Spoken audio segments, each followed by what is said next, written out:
Ayan. Magkabit tayo ng testing muna natin to at magkakabit tayo ng ng brake light kulay blue para pagka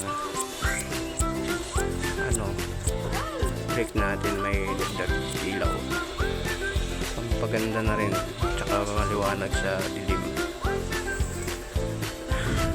Kabit ay test muna natin tong sa may tail light kasi dito nakakonect yung sa brake light, dito tayo magkoconnect. Buksan muna natin yung susi para matesting natin kung saan dito yung yun. Pwede na yan, diyan natin kakabit yan. Balik na natin tong socket tsaka yung cover nya.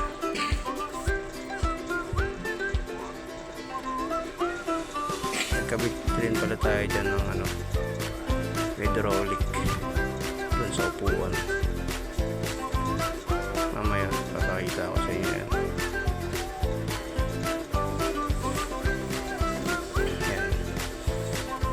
Tignan nyo mga body.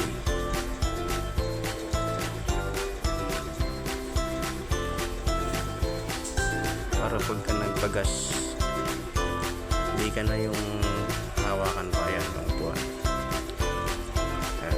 Pindutin mo lang yan pusa na magbubukas yan dahil yan dyan sa hydraulic na yan.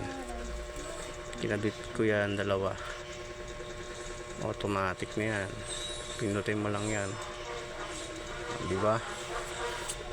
Ayos yan. Tapos yung kinonect din natin dyan yung sa brake light kulay blue sa ilalim. Mamaya testingin natin. Dito muna tayo sa hydraulic. Ayan, nakatornilyo yan dyan. Ayan.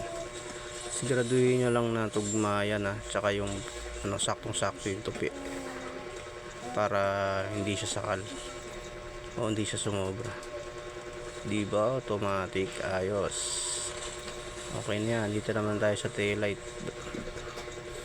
sa may brake. Yung kinabit natin na yan, sasabay yan sa brake light. Pagka nagpreno ka, sasabay ilaw yan.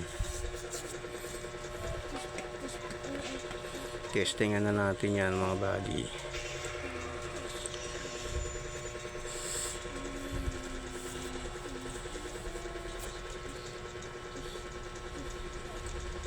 Op. Diyan ito natin lagay sa likod. Sa bandang gilid syempre dapat para kita. Yan. Dali mo. Syempre on mo yung susi. Yan sa sabay preno. Ilaw yun sa may likod at pati yan yung blue sasabayan. Diba? Diba nga?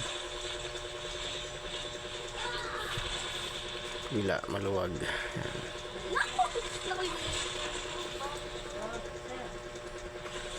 Yan syempre dalawa yan. Meron yan sa kabila para pantay.